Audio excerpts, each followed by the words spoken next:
Hello everyone. सो कल जो है पिछले वीडियो में जो है हमने आईआर का जो है बेसिक इंट्रोडक्शन देखा था। सो बेसिक इंट्रोडक्शन में हमने क्या देखा था, आईआर स्पेक्ट्रोस्कोपी क्या है, कंपाउंड या सोलवेंट जो भी मैटर है हमारा उसका आईआर रेडिएशन के साथ में जो है इंटरेक्शन, वो उसके करस्पॉन्डिंग एक जो है वो कुछ एब्जॉर्बेंस करेगा, उसका करस्पॉन्डिंग कोई स्पेक्ट्रा आएगा। स्पेक्ट्रा किसके बीच में था, percent transmittance and wave number के बीच में। आईआर में जो है हम वेव नंबर के बीच में पढ़ते हैं। आईआर की जो है रेंज क्या थी, रेंज जो है बेसिकली जो हमारे लिए यूजफुल थी वो थी 625 सेंटीमीटर इनवर्स से 4000।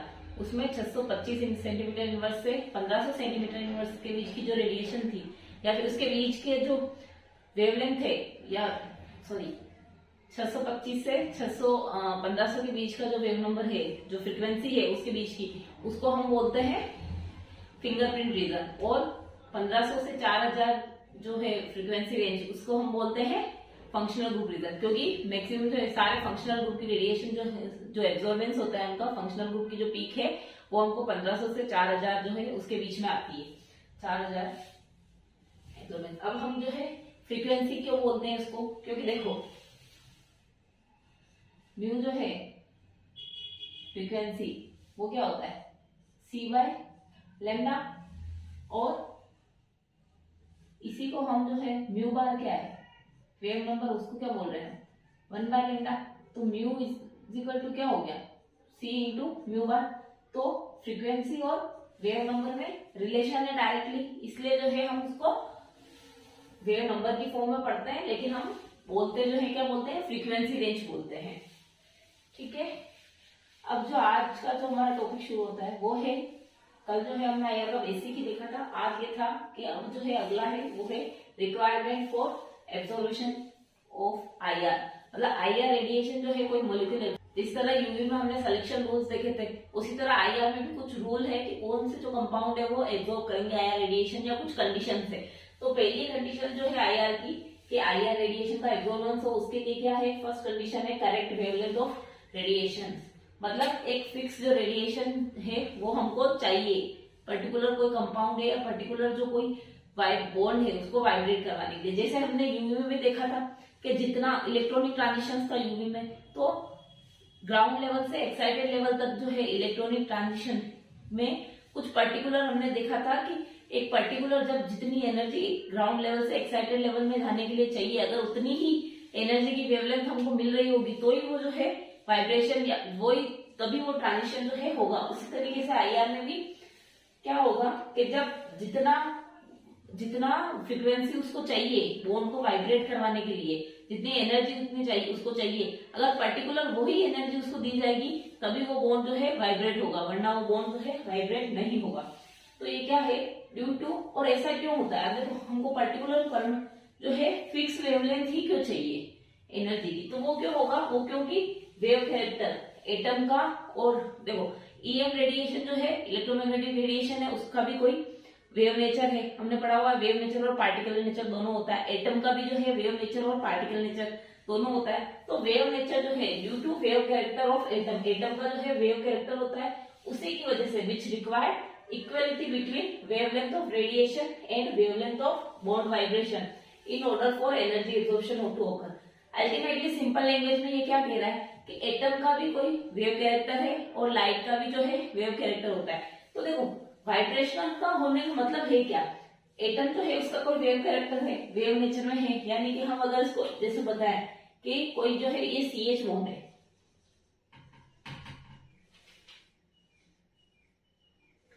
CH बॉन्ड है, तो एटम है, एटम्स का भी कुछ वेव कैरेक्टर है, तो जो वेव के करस्पॉन्डिंग जो है ये बॉन्ड थोड़ा बहुत कुछ स्ट्रेच और कंप्रेस जो हो रहा है, फैलना मतलब स्ट्रेचिंग, और जो कंप्रेस हो रहा है यानी सिकुड़ रहा है। जब हमने इसको लाइट दी HMU रेडिएशन की कोई पर्टिकुलर, तो जो इसकी रेडिएशन वाइब्रेशन होने का मतलब क्या है, बॉन्ड जो है वो फास्ट जो है वाइब्रेट करेगा, वाइब्रेट करेगा तो कुछ जो है वाइब्रेशन बेसिक जो है वो तो इसमें हो ही रहे।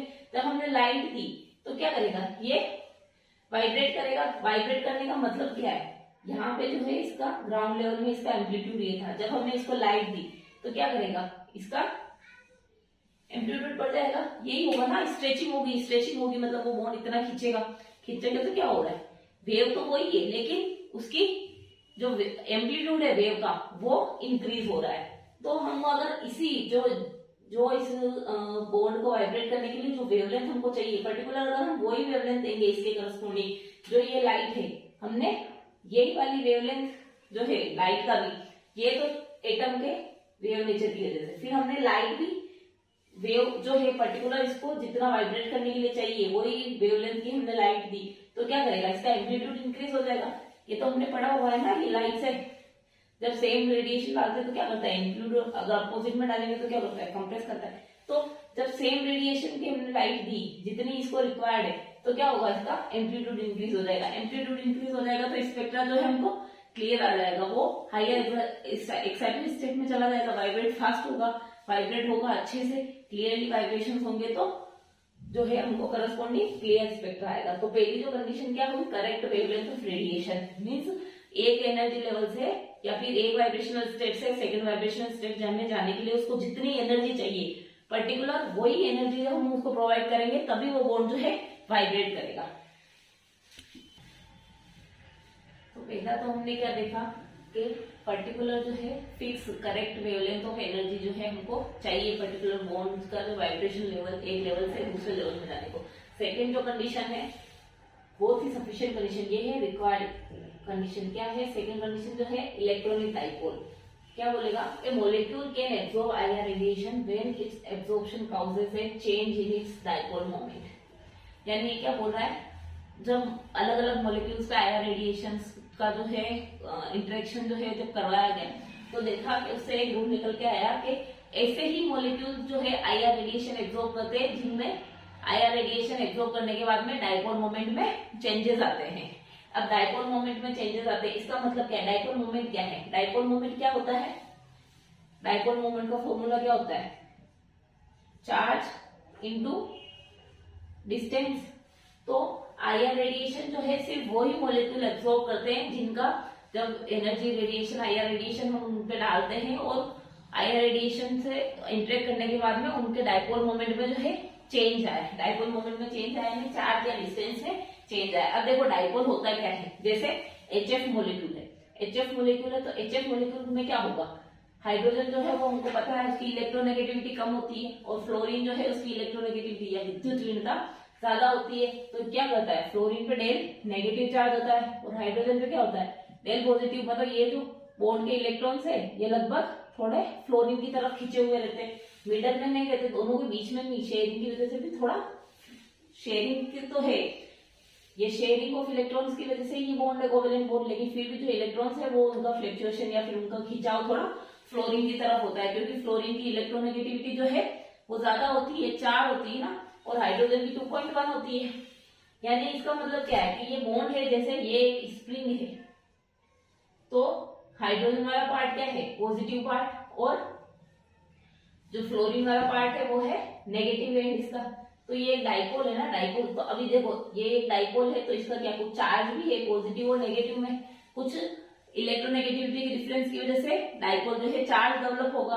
तो कुछ चार्ज है तो चार्ज और ये इन दोनों के बीच की जो ये डिस्टेंस, इसको हम बोलेंगे डिस्टेंस, तो चार्ज इंटू डिस्टेंस यानी इसका कुछ डाइपोल मोमेंट है। अब जब हम इसको आईआर रेडिएशन से इंटरेक्ट करवाएंगे, जब आईआर रेडिएशन जो है इसके ऊपर हम डालेंगे तो क्या होगा, या तो मॉलिक्यूल जो है स्ट्रेच खींचेगा और कंप्रेस करेगा, जब रेडिएशन आएगी तो वाइब्रेट करेगा। वाइब्रेट का क्या मतलब है कि स्ट्रेचिंग और कंप्रेशन हो रहा है। तो जब मॉलिक्यूल स्ट्रेच करेगा या फिर कंप्रेस करेगा तो ये एक तो एक्सट्रीम पॉइंट होगा जब ये स्ट्रेच करेगा और एक पॉइंट होगा जब ये कंप्रेस करेगा। तो अब चेंज इन डाइपोल मोमेंट देखो हो रहा है या नहीं हो रहा है, या फिर हम कैसे फाइंड आउट करेंगे कि चेंज इन डाइपोल मोमेंट है। देखो क्या होता है, चार्ज इंटू डिस्टेंस अप्रोक्स जो है चार्ज, चलो HF मोलिक्यूल है जो है चार्ज इसका सेम है, जितना फ्लोरीन खींच सकता है उतना फ्लोरीन ने खींच लिया तो चार्ज सेम है। लेकिन देखो ये जो है इनिशियल मोलिक्यूल था ग्राउंड स्टेट लेवल पे, ये था ग्राउंड स्टेट में,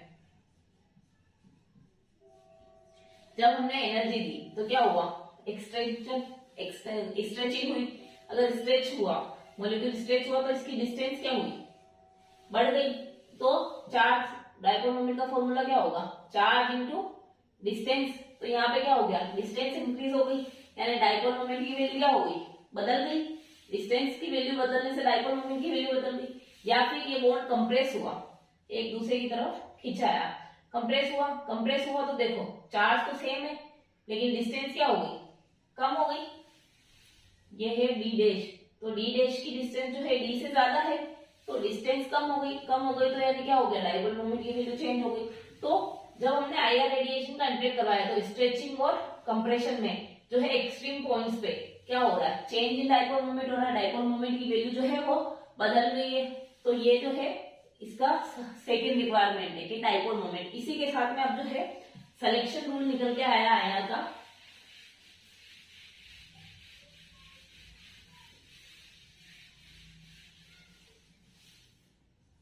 जैसे हमने यूवी में पढ़ा था ना सिलेक्शन रूल, उसी तरीके से आईआर का सिलेक्शन रूल क्या है, change in dipole moment.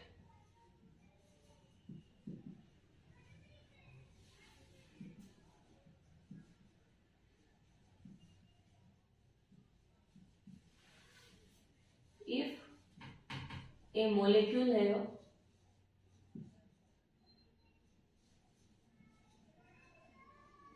change in dipole moment, then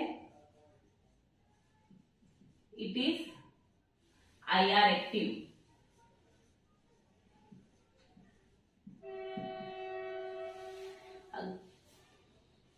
अगर किसी कंपाउंड में डाइपोल मोमेंट चेंज हो रहा है तो वो कंपाउंड क्या होगा, आईआर है। होमोडाइएटोमिक मॉलिक्यूल्स जो लेते हैं हम H2, O2, N2, तो इन सभी में देखो जब हम आईआर रेडिएशन का इंजेक्शन के साथ में करवाएंगे तो देखो इनमें क्या होगा, होमोडाइएटोमिक मॉलिक्यूल है यानी चार्ज का कोई डिफरेंस होगा क्या, नहीं होगा। ये भी H है और ये भी H है तो चार्ज जो है वो दोनों पे कोई डिफरेंस नहीं होगा, सेम ही होगा। तो चार्ज क्या हो जाएगा, 0। तो जब आईआर का हम रेडिएशन का जो है इसके साथ में इंटरेक्ट करवाएंगे तो क्या होगा, अगर स्ट्रेचिंग और कंप्रेशन हुआ भी लेकिन जो चार्ज है वो 0 है। और डाइपोल मोमेंट का फॉर्मूला क्या होता है, चार्ज इंटू डिस्टेंस, यानी हर कंडीशन में चार्ज तो 0 ही रहेगा क्योंकि ये सेम मॉलिक्यूल है, सेम एटम्स है ना, तो चार्ज तो जो है वो सेम ही रहेगा, यानी म्यू की वैल्यू क्या हो गई, 0। डाइपोल मोमेंट 0, यानी जो होमोडाइएटोमिक मॉलिक्यूल्स है वो सारे आईआर इनएक्टिव होते हैं। क्या बोला मैंने, जो होमोडाइएटोमिक मॉलिक्यूल्स है वो आईआर इनएक्टिव होते हैं क्योंकि उनमें चार्ज जो है चार्ज सेपरेशन नहीं होता है, उनमें डाइपोल मोमेंट जो है वो 0 होता है। ऐसे ही कुछ और एग्जांपल्स हम लेते हैं, जैसे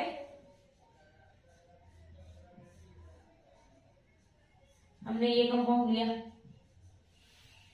अब देखो ये आईआर एक्टिव होगा या आईआर इनएक्टिव होगा। देखो मिथाइल ग्रुप जो है वो उनका क्या होता है, डोनेटिंग नेचर होता है, देने का काम करते हैं ना, inductive effect plus I effect show करते हैं। तो ये इलेक्ट्रॉन यानी ये इलेक्ट्रॉन डेंसिटी है जो उसको किस तरफ, इस तरफ शिफ्ट करेंगे। दोनों मिथाइल ग्रुप है, देने का काम कर रहे हैं तो उसकी वजह से ये इलेक्ट्रॉन डेंसिटी को क्या इस तरफ शिफ्ट करेंगे, इस तरफ शिफ्ट करेंगे या इस तरफ खिसकाएंगे। उसकी वजह से क्या होगा, यहाँ पे डेल नेगेटिव और यहाँ पे क्या आ जाएगा, डेल पॉजिटिव, यानी कुछ चार्ज जो है वो डेवलप हो जाएगा क्योंकि इधर देने वाले हैं दोनों, इसकी वजह से इसको पॉजिटिव चार्ज आएगा उस पर। तो इधर ये दोनों दे रहे हैं तो यानी ये इलेक्ट्रॉन्स को थोड़ा उसकी तरफ खिसकाएंगे तो इधर डेल नेगेटिव चार्ज आ जाएगा, इधर डेल पॉजिटिव आ जाएगा। तो क्यू की जो है कुछ वैल्यू आ जाएगी। और डिस्टेंस, तो जब आईआर का इंटरेक्शन करवाएंगे हम इस मॉलिक्यूल के साथ में तो क्या होगा, ये बॉन्ड जो है एक तो स्ट्रेच करेगा या फिर कंप्रेस करेगा। तो देखो चार्ज का सेपरेशन तो है, तो डिस्टेंस भी जब स्ट्रेच करेगा तो डिस्टेंस बढ़ेगी और जब कंप्रेस करेगा डिस्टेंस कम होगी, तो डाइपोल मोमेंट में वेरिएशन आएगा। तो ये मॉलिक्यूल क्या हो जाएगा, आईआर एक्टिव। तो ऐसे मॉलिक्यूल जिनमें डाइपोल मोमेंट जो है कुछ वैल्यू होती है डाइपोल मोमेंट की, वो क्या होते हैं, आईआर एक्टिव मॉलिक्यूल। जैसे हमने एग्जांपल लिया, यही एग्जांपल लिया, लेकिन अब हमने दोनों तरफ सीएस के ग्रुप ऐड कर दिए। क्या अब ये आईआर एक्टिव होगा मॉलिक्यूल, देखो इस सभी तरफ जो है सभी डोनर का काम कर रहे हैं, यहाँ पे सभी डोनर का काम कर रहे हैं, सभी तरफ से सेम है, इधर भी 2 मिथाइल ग्रुप है, इधर भी 2 मिथाइल ग्रुप है, तो जितना डोनेशन का काम ये कर रहे हैं उतना ही ये भी देंगे। तो क्या होगा, कोई भी जो ये बॉन्ड पोलैरिटी किसी भी एक तरफ नहीं खिसक सकती क्योंकि इधर से भी बराबर जो है दे रहे, इधर से भी कि बॉन्ड किधर भी नहीं शिफ्टेगा, दोनों जो इलेक्ट्रॉन डेंसिटी दोनों के बीच में बराबर बनी रहेगी। तो उससे क्या हो जाएगा, चार्ज कोई सेपरेशन नहीं होगा, चार्ज सेपरेशन नहीं होगा तो Q की वैल्यू क्या हो जाएगी, 0।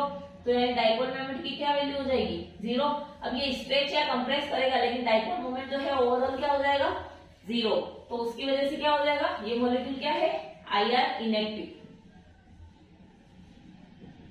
सो पहली कंडीशन, तो पहली चीज हमने क्या देखी कि सारे जो होमोडायटोमिक मॉलिक्यूल है, होमोडायटोमिक मतलब सेम डायटोमिक, जैसे H2O2 N2, तो ये सारे जो मॉलिक्यूल्स हैं ये IR इनएक्टिव होते हैं। सेकंड जो चीज हमने देखी कि हम डाइपोल मोमेंट्स जो है उसके बेसिस पे देखते हैं कि कंपाउंड जो है IR एक्टिव है या IR इनएक्टिव है। जैसे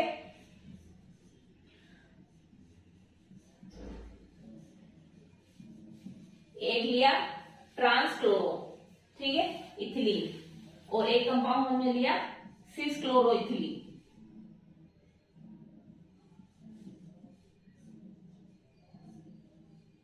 अब देखो डाइपोल मोमेंट का डायरेक्शन क्या होता है, पॉजिटिव से नेगेटिव की तरफ, यही होता है ना डाइपोल मोमेंट का जो हम कैलकुलेट करते हैं, तो उसका डायरेक्शन कैसे होता है, इस तरीके से पॉजिटिव से नेगेटिव की तरफ जाता है।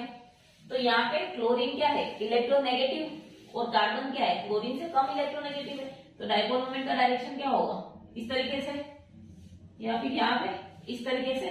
तो ओवरऑल किस तरफ जाएगा, इस तरफ। यानी इस कंपाउंड का जो है सिस क्लोरो इथिलीन का कोई डाइपोल मोमेंट होगा, यानी इसकी डाइपोल मोमेंट की वैल्यू जो है वो 0 नहीं है, तो ये क्या हो जाएगा, IR एक्टिव कंपाउंड।